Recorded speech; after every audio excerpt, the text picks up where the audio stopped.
하나님의 말씀은 누가복음 24장 36절로 49절 말씀을 같이 교독하도록 하겠습니다.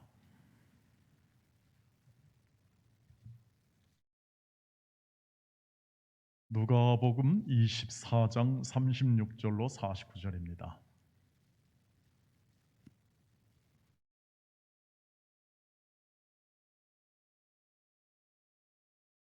이 말을 할 때 예수께서 친히 그들 가운데 서서 이르시되 너희에게 평강이 있을지어다 하시니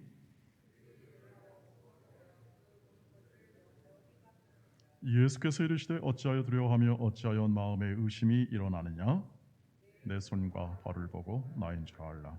또 나를 만져보라. 영은 살과 뼈가 없으되 너희 본 바와 같이 나는 있느니라. 이 말씀을 하시고 손과 발을 보이시나 그들이 너무 기쁨으로 아직도 믿지 못하고 놀랍게 여길 때에 이르시되 여기 무슨 먹을 것이 있느냐 하시니 이에 구운 생선 한 토막을 드리니 받으사 그 앞에서 잡수시더라. 또 이르시되 내가 너희와 함께 있을 때 너에게 말한 바 곧 모세 율법과 선지자의 글과 시편에 나를 가리켜 기록된 모든 것이 이루어져야 하리라 한 말이 이것이라 하시고 이에 그들의 마음을 열어 성경을 깨닫게 하시고 또 이르시되 이같이 그리스도가 고난을 받고 제3일에 죽은 자 가운데서 살아날 것과 또 그의 이름으로 죄사함을 받게 하는 회개가 예루살렘에서 시작하여 모든 족속에게 전파될 것이 기록시되 너희는 이 모든 일의 증인이라. 볼지어다 내가 내 아버지께서 약속하신 것을 너희에게 보내리니 너희는 위로부터 능력으로 입혀질 때까지 이 성에 머물라 하시니라. 아멘. 할렐루야. 네, 오늘도 하루 수고 많으셨죠? 네, 오늘의 한 달의 삶을 우리가 살았는데 또 오늘은 또 서울시장 선거도 있었고요. 그래서 투표도 다 아마 하시고 오신 줄 압니다. 저는 구리 시민이라 투표할 자격이 없어서 이렇게 투표를 서울시 투표는 안 했습니다만 아마 8시까지 투표가 진행되어서 이제 곧 끝날이라 생각이 됩니다. 오늘은 정말 이 서울 시민으로서 또 의미가 있는 날이기도 할 거니와 우리는 사실 매일매일이 이 부활할 주일을 맞이했습니다만 부활하신 주님을 믿고 사는 생애이기 때문에 부활을 살아가는 그러한 생애가 되고 그리고 또 우리는 부활절 지난주에 경험했듯이 이 부활의 감격과 감사로 살아가는 삶이 되겠습니다. 그래서 오늘은 지난 부활절의 주일에 이어서 부활을 살아가는데 여러분 이 주님의 이 부활이 우리가 이렇게 어떤 세상에서 들려주듯 어떤 이 십자가를 통해서 일어나는 이 부활이 따로 떨어진 사건이 아니라 십자가와 부활은 연결되어서 이것이 함께 우리의 신앙의 핵심을 이루고 있다는 사실을 우리가 알게 됩니다. 그리고 우리는 이 부활하신 주님을 믿고 있고 또 부활하신 주님과 함께 세상 끝날까지 함께 가고 있는 중에 우리가 이 부활절을 맞았고 그리고 또 이제 부활 이후라는 그러한 제목으로 함께 이 말씀을 나누고자 하는 것이죠.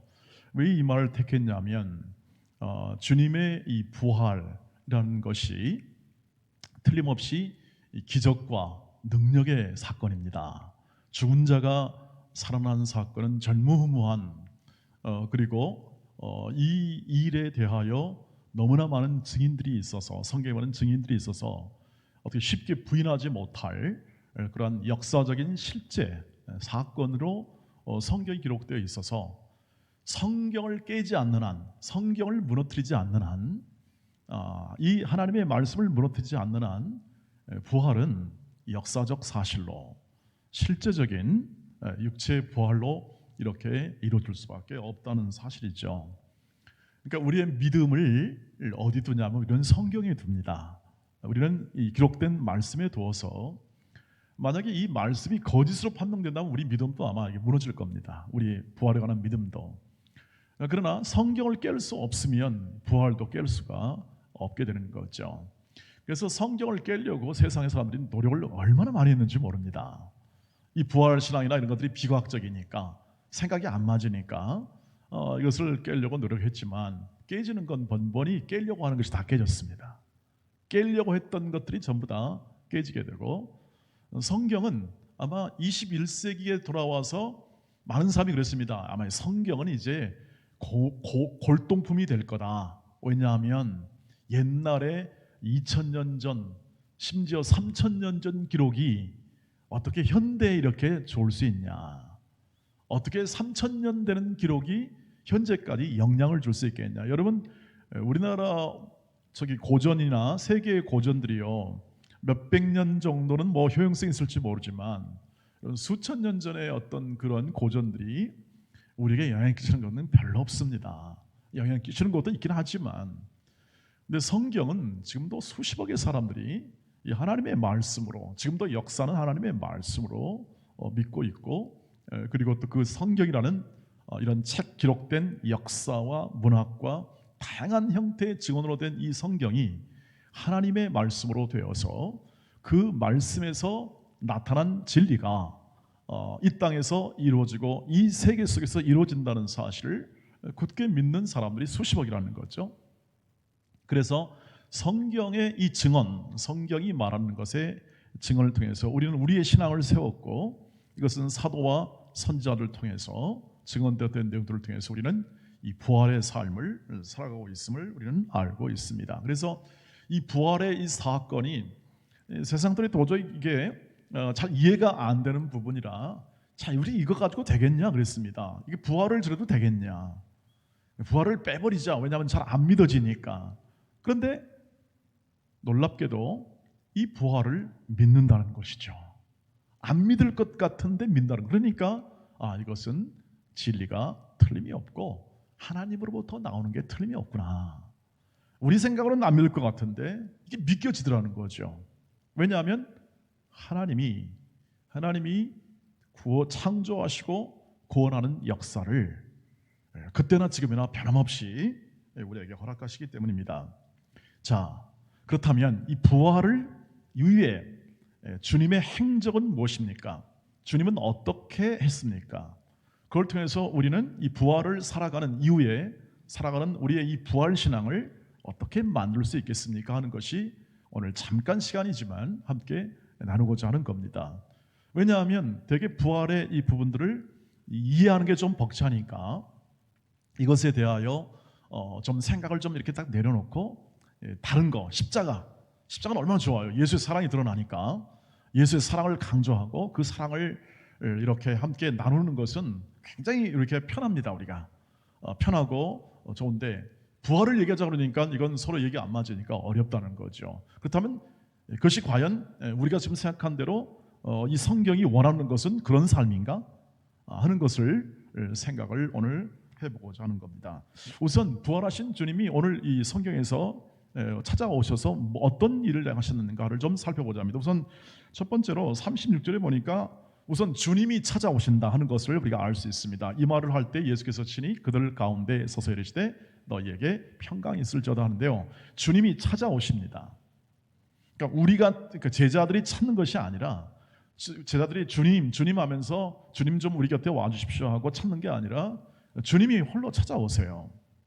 이게 별다른 일이 아닌 것 같지만 지금 이 제자들의 모든 상황은 실망, 허탈, 그 다음에 미래에 대한 불안정으로 가득 차 있습니다. 도대체 우리는 뭘 해야 되는가에 대해서 가득 차 있을 때 주님이 친히 찾아오십니다. 부활하신 주님이 제자들을 찾아오세요. 이것을 보시면 우리는 모든 이 우리의 환경이, 우리의 신앙도 주님이 찾아오시는 것을 통해서 우리가 믿게 되었다는 사실을 알게 되는 거죠.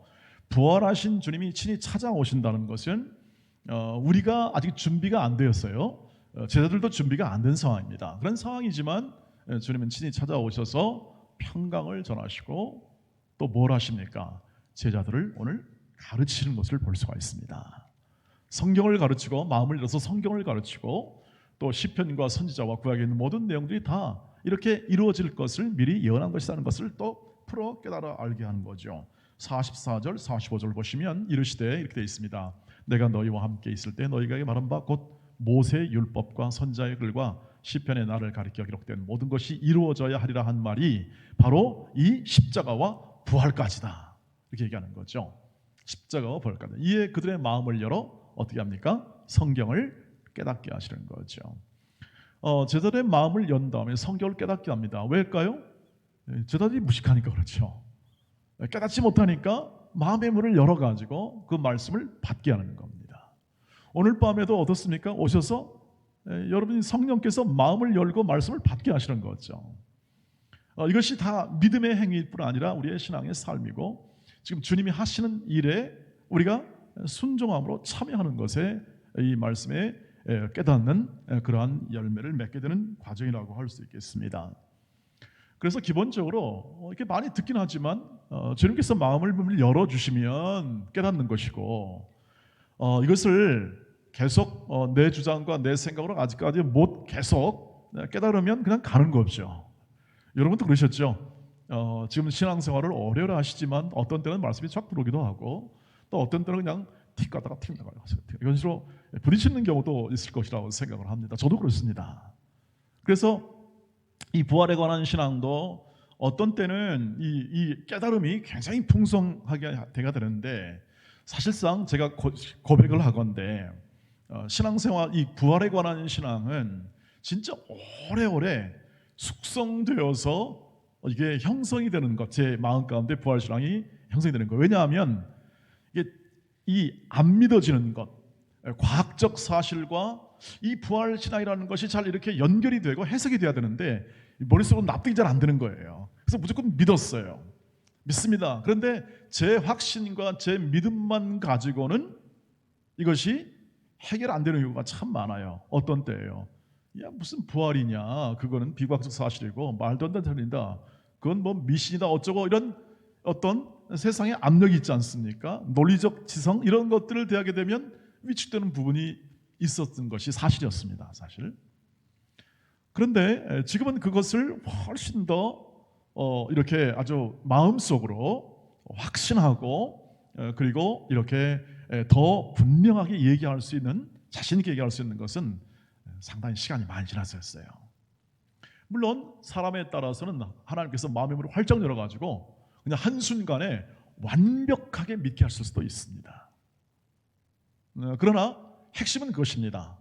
성령께서 마음의 문을 주님이 마음의 문을 열어주셔서 깨닫게 하실 때에 우리가 믿어지더라 하는 것이 우리가 지금 부활신앙을 살아가면서 우리가 가져야 할 가장 중요한 인식 중에 하나입니다. 그러니까 내가 부활신앙을 못 믿으니까 나는 믿는 자가 아닌가? 이런 생각할 이유가 없다는 거죠. 그것이 확신으로 더 명확하게 지식적으로 마음으로 모든 것이 완벽하게 될 때까지는 상당한 시간이 필요하더라는 것이죠. 그래서 이런 일을 깨닫게 하시고 하시는데 주님이 주도적으로 하십니다. 제자들은 준비가 안 되고 사람들은 준비가 안 되지만 주님은 그 때와 시간과 여건을 주님의 시간표에 따라서 그 일을 행하시더라는 것이죠. 그리고 이렇게 합니다. 48절을 같이 읽습니다. 너희는 이 모든 일의 증인이라 하는 제자들의 정체성을 가르쳐줍니다. 너희가 앞으로 뭔 일을 할 거냐, 앞으로 어떻게 갈 거냐 했을 때 너희는 증인이 될 거다. 여러분 사도행전 1장 8절 아시죠? 누가복음에서 연결되는 사도행전은 누가복음과 연결되어 있습니다. 연결되어서 1장 8절에 가면 이렇게 되어 있습니다. 너희가 성령의 권능을 받고 예루살렘과 온 유대와 사마리아와 땅 끝까지 이르러 내 증인이 될 거다. 이렇게 해서 이 증인이 될 거라는 정체성을 얘기합니다. 이것은 예수께서 전망하시고 앞으로 이제 이런 증인을 만들어낼 것이라고 제가 주일날 말씀을 드렸고 또 계속해서 강조하는 것은 주님이 성령을 보내사 이 증인의 삶을 세워갑니다. 우리를 세워가는 거예요. 계속 만들어 가시는 겁니다. 뭘 증언합니까? 예수의 십자가와 부활을 증언하는 것이죠. 이것이 정체성이고 그리고 49절에 이 일을 누가 이루시는가 해서 49절에 이렇게 되어 있습니다. 볼지어다 내가 아버지께서 약속하신 것을 너에게 보내리니 너희는 위로부터 능력으로 입혀질 때까지 이 성에 머물라 하니라. 아무것도 할 수 없으니까 그들이 어디 갈 수도 없고 지금 그래서 그들이 해야 할 일은 뭐냐면 이 성에 기다리며 그들이 기도하게 될 겁니다. 핵심은 이것입니다. 성령께서 능력을 부어주십니다. 근데 거기 보시면 그 능력을 입힐 때까지, 능력이 입힐 때까지니까 그 주도권이 어디 있냐면 성령 하나님이 그 증인의 인생을 만들어 가시는 거죠. 자, 여기까지입니다. 우리가 오늘 본문에 보면 이 내용을 지금 예수께서 친히 오셔서 평강을 전하시고 마음을 열어 성경을 가르쳐 주시고 그 다음에 증인으로서 정체성을 얘기해 줍니다. 자, 우리는 이렇게 기도할 수 있겠습니다. 자, 그러면 부활하신 주님이니까 전에 십자가를 지실 때는 힘없이 지셨잖아요. 십자가를 들 때는 그냥 무력합니다. 무력함의 모든 이 연약함을 그대로 드러냅니다. 다 감수하시면서 드러냈으니까 이제 부활했을 거 아니겠습니까? 부활했다면은 아마도 굉장한 능력을 가지고 이렇게 기적을 행하는 그런 능력을 가지고 권세를 가지고 어떤 우리의 소망이나 혹은 또는 이스라엘 백성들의 어떤 소망을 들어주지 않았겠냐 생각할 수 있는데 주님은 그렇게 하지 않았다는 거죠. 쉽게 말하면 사람들의 일반적 기대는 뭐냐면 이제는 부활하신 주님이라면 이렇게 로마 총독부나 그것은 가이사라 위에 빌립보 지역에 있어요. 위쪽 북쪽 지역에 가이사라 빌립보 가서 로마 총독부를 무너뜨리거나 아니면 그를 핍박한 이 종교 지도자들과 또 권력자들이 핍박했잖아요. 선동해가지고 그런 핍박한 자들을 어떻게 합니까? 가서 한번 혼내주는 그런 형태로 어떤 부활의 능력의 삶을 그 이후에 이렇게 행할 그러한 기대가 있을 법한데 주님은 그렇게 하지 않았다는 거죠. 똑같아요. 십자가 지기 이전, 십자가를 지시기 이전에 뭘 했습니까? 가르쳐 주셨죠. 치유하셨죠. 그 다음에 전파하셨어요. 똑같아요. 그리고 부활하신 이후도 제자들을 어떻게 하죠? 가르쳤고 그들을 깨우치고 부활하신 주님의 하시는 사역치고는 굉장히 이 사람들의 기대와는 다른 그런 사역을 하시는 것을 우리가 종합해서 볼 수 있습니다. 정체성을 깨우는 건 중요하지만 그러나 사람들의 기대는 뭐냐면 부활하신 주님이니까 좀 더 엄청난 일을 할 수 있는 힘과 권세가 있는 분이니까 죽음에서 사신 분이니까 뭘 못하겠습니까? 그래서 그런 기대를 할 수 있으나 주님이 하신 일은 십자가 이전이나 십자가 후나 동일한 선상에서 움직이고 있어요. 그리고 제자들도 뭔 생각을 했냐면 이게 귀신 영이 아니신가 이렇게 생각했어요. 영. 이건 육신도 없는. 그래서 주님 말씀 뭐냐면 내가 내 이 손과 발을 보라. 그래가지고 또 먹을 것을 잡수실 것을 잡수시면서 육신을 가졌다는 것을 보여줍니다. 일부러. 그러니까 부활하신 주님이 영만 존재하는 게 아니라 육체를 가지고 있었어요. 그러니까 십자가에서 못 박혀 죽으신 예수 그리스도 그 이전의 육체와 지금 동일선상에서 그 육신을 그대로 보여줍니다. 손과 발과 옆구리도 있었겠죠. 그 다음에 잡수시잖아요. 똑같이. 영은 그렇게 필요 없습니다. 그러니까 이것을 봐서는 우리가 뭘 알 수 있냐면 주님의 관심사와 주님이 정말 하시고 싶었던 일이 뭐냐면 바로 이 제자들을 회복시키고 이 제자들을 통하여 증인의 삶을 살게 하시고 이 제자들을 통하여 열방에 하나님의 영광이 충만한 그러한 모든 하나님을 인정하는 하나님을 영광 돌리는 하나님의 백성들을 이렇게 다 모으는 작업을 이 증인을 통해서 하시고 싶은 것이 이 주님이 하시는 일의 핵심이었다고 하는 거죠. 자, 그러면 오늘 우리의 기대처럼 혹은 일반 사람의 기대처럼 하지 않고 능력과 권능의 힘이 아니라 증인됨을 가르쳐주고 성경을 가르쳐주고 깨닫게 하고 증인된 삶을 살게 하는 쪽으로 그들을 가르치고 그 다음에 하나님 나라 일을 말씀해 주면서 또 가르치고 그리고 너희가 일의 증인이 되어서 너희를 통하여 이루어질 것이다 하고 승천해 버리십니다.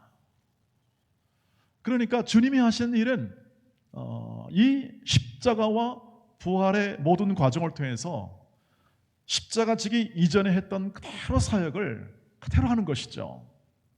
그리고 이 사역을 통해서 어떤 사람? 증인을 만들어내시는 사역을 계속 하시는 거죠. 이것은 뭘 말해줍니까? 우리가로서는 뭘 말해줍니까? 우리가 부활신앙을 살아가고 부활하신 예수 그리스도를 믿는 것은 이렇게 부활의 능력을 통하여 엄청난 이 부활신앙의 큰 능력을 발휘하는 게 우리의 신앙의 중심이 아니라 똑같이 십자가를 지고 그 십자가를 통하여 나타나는 열매로서의 부활, 이것을 온전한 소망 가운데 두고 우리도 주님 다시 오실 때 온전한 부활의 그 능력과 은혜를 덧입을 때까지 십자가를 지고 부활을 소망하며 이 시대를 살아가는 것이죠. 십자가를 지고 살아가는 삶. 그러니까 우리가 부활신앙을 살합니다만 우리도 동일하게 증인으로 되려면 십자가를 져야 합니다. 왜냐하면 십자가를 지지 않고 어떻게 우리가 십자가와 부활의 증인의 삶을 살 수 있을까요? 주님이 증인이라는 것은 보고 듣고 확신하는 것을 증언, 말해주는 것을 증인이라고 하지 않습니까? 그런데 우리가 십자가를 지지 않고 부활의 그 참여함을 알지 못한 채 우리가 부활신앙을 살아가는 것은 그건 말이 안 되는 신앙의 내용이 된다는 거죠.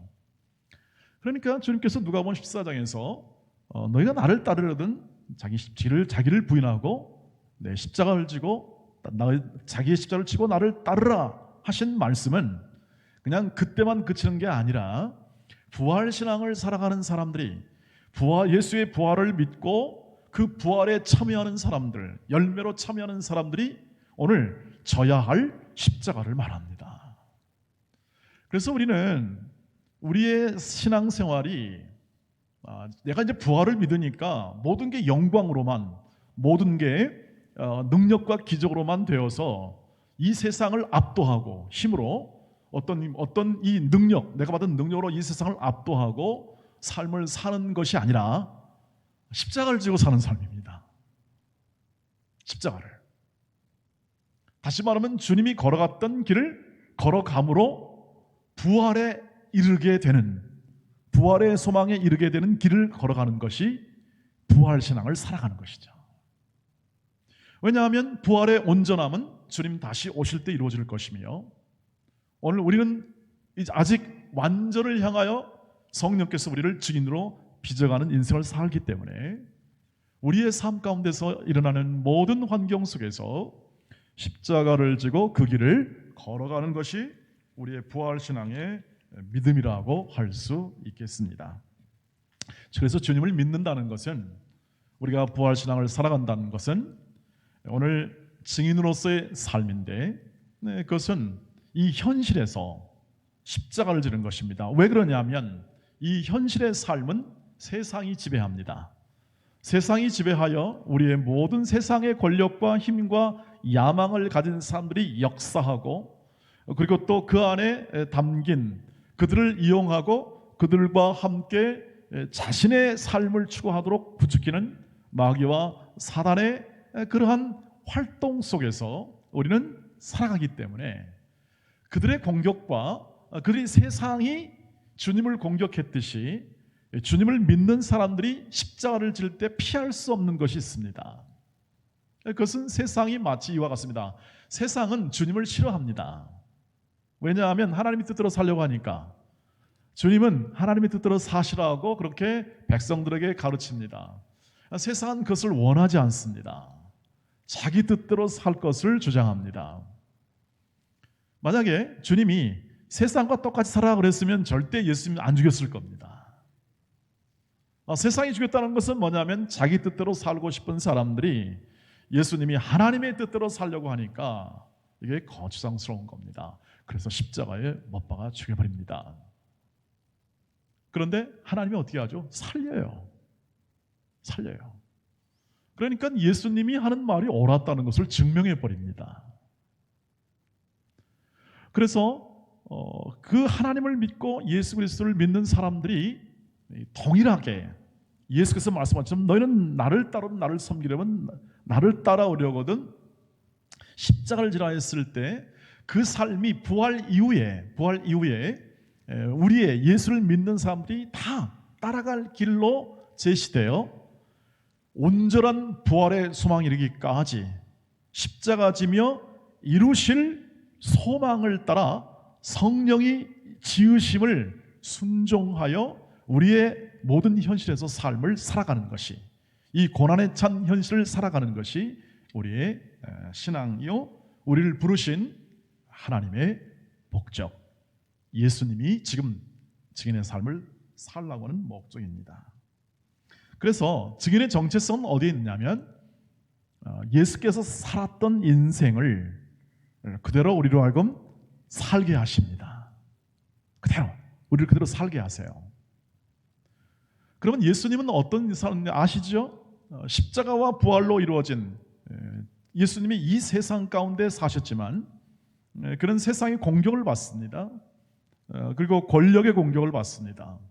왜냐하면 하나님의 뜻을 말씀대로 전파했고 하나님의 뜻대로 살자고 다 권유했기 때문에 그런 세상과 적이 될 수밖에 없었던 것이죠. 그 길을 우리도 걸으라는 겁니다. 그래야 십자가를 통과해야 부활에 이룰 수 있습니다.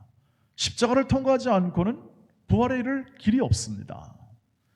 그래서 성경에 보면은 은혜를 주신 것은 또한 고난도 함께 받겠다. 이 말은 뭐냐면 누구한테 험한 꼴을 당하라 그 뜻이 아니라 우리가 이 세상을 살아가는 것 자체가 고난입니다. 우리는 이 세상에서 살아갑니다. 이 세상 이 모든 자기의 욕심과 자기의 뜻을 추구하는 세상 속에 살아갑니다. 여러분 그런 고난도 혹시 받아볼 수 있을 겁니다. 개인적으로 자기 뜻대로 삶을 살 사람들에 의해서 받은 고난도 있을 거라고 생각합니다. 근데 그것을 전체를 통틀어서 자기 뜻대로 자기 주장대로 사는 사람들 전체를 통틀어서 세상이라고 표현합니다. 성경은 그 사람들과 함께 어울려야 합니다. 같이 살아가야 합니다. 그리고 같이 하나님의 사랑을 전해야 합니다. 그게 서로 사랑하라는 거거든요. 이웃을 사랑하라. 그러니 전혀 상반된 가치와 이 세상에서 줄 수 없는 것으로 살아가는 인생이니까 쉽지 않습니다. 고단한 인생입니다. 고단한 인생이에요, 정말. 아니 그러면 예수 믿는데 부활 생명으로 살아가는 사람이 무슨 고단하고 힘듭니까? 그 뜻이 아닙니다. 가난하게 살고자 살라는 그 뜻이 아니라 너는 힘들게 살라는 그 뜻이 아니라 우리는 부르심을 받은 예수를 믿는 사람들의 정체성은 그렇다는 겁니다. 정체성은 이 현실의 가치를 타협하지 않기 때문에 그렇습니다. 이 현실에 있는 서로 경쟁하고 서로 다투고 서로 분쟁하여 자신의 것을 가지고 타인을 지배하고 그리고 또 자신의 명성을 확인하고 인정을 확인한 그 길로 우리는 부르심을 받는 사람이 아니기 때문에 그렇습니다.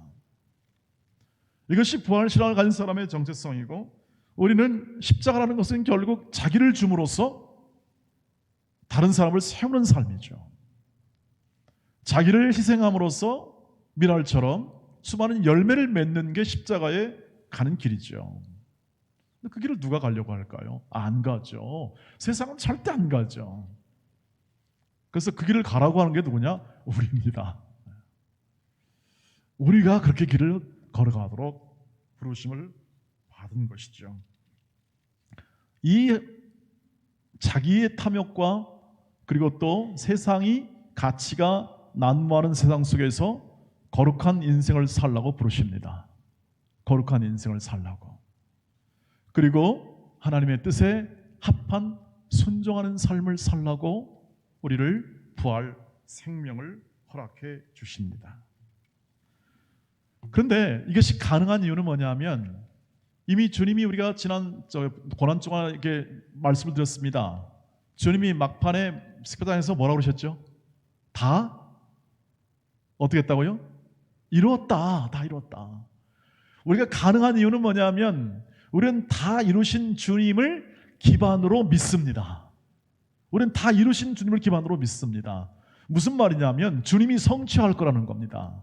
이미 이루셨다는 것은 다 그분이 온전히 이룬 것을 근거로 하여 그분이 변할 수 없는, 바뀔 수 없는 운명, 그러니까 저와 여러분이 바뀔 수 없는 이 부활의 운명으로 우리를 인도하셨는 것이다. 그래서 그렇게 살아갈 동안 어떻게 할 거냐? 힘이 든다. 너희들 고난이 있다. 왜? 이 땅에서 희생하려면 고난이 있다. 그러나 하나님이 이루어 주셨기 때문에 그것을 의심할 이유가 없다. 그것은 이루어질 것이다. 그러므로 로마서 8장 37절 말씀처럼 예수 그리스도의 사랑으로 인해서 너희가 넉넉히 이긴다. 너희가 억울해도, 이 세상에서 억울한 일을 당해도 손해 아니다. 답답한 일을 만나도 괜찮다. 내가 뒤집을 거다. 반드시 뒤집을 거다. 그래서 남에게 원망하지 말아라. 시비 걸 것도 없다. 너는 믿음으로 살아가라. 하나님 자녀답게 살라는 것이죠. 쉽지 않죠? 쉽지 않으니까 가치가 있죠. 그리고 그것이 누구나 걸어가는 길이 아니기 때문에 명예로운 길이라는 것이죠.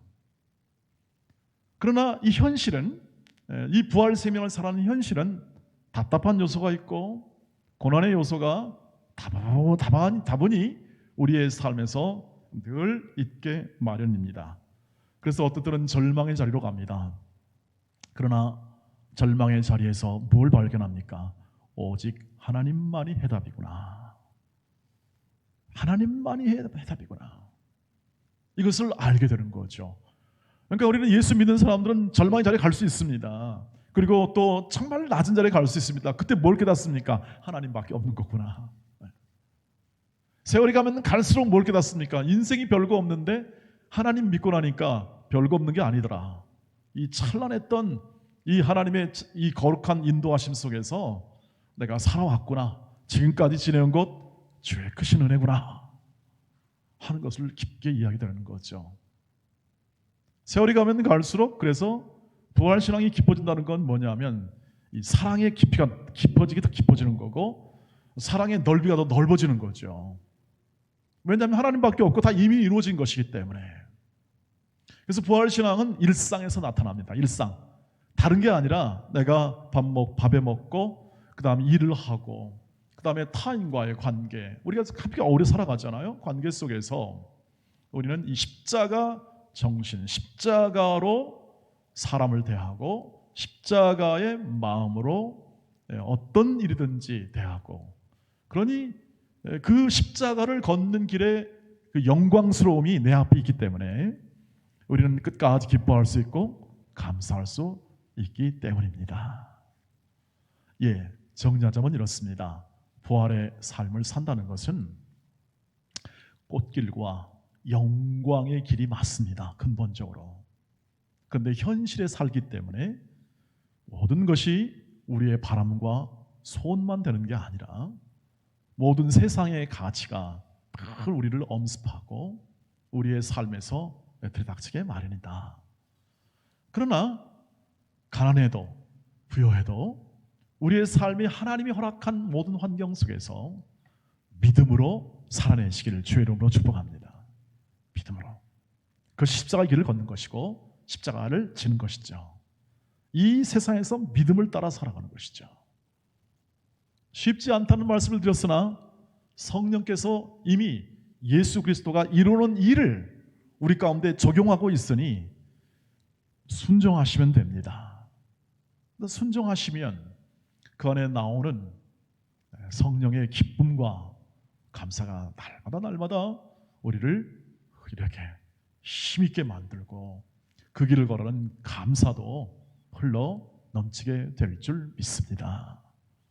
여러분, 가장 인생의 깊은 신앙은 언제 하면 이 모든 것이 하나님의 은혜요, 나는 감사할 일밖에 없는 거구나 하는 그 지점에 왔을 때 우리의 신앙의 가장 깊은 터치가 이루어지는 지점이 될 것입니다.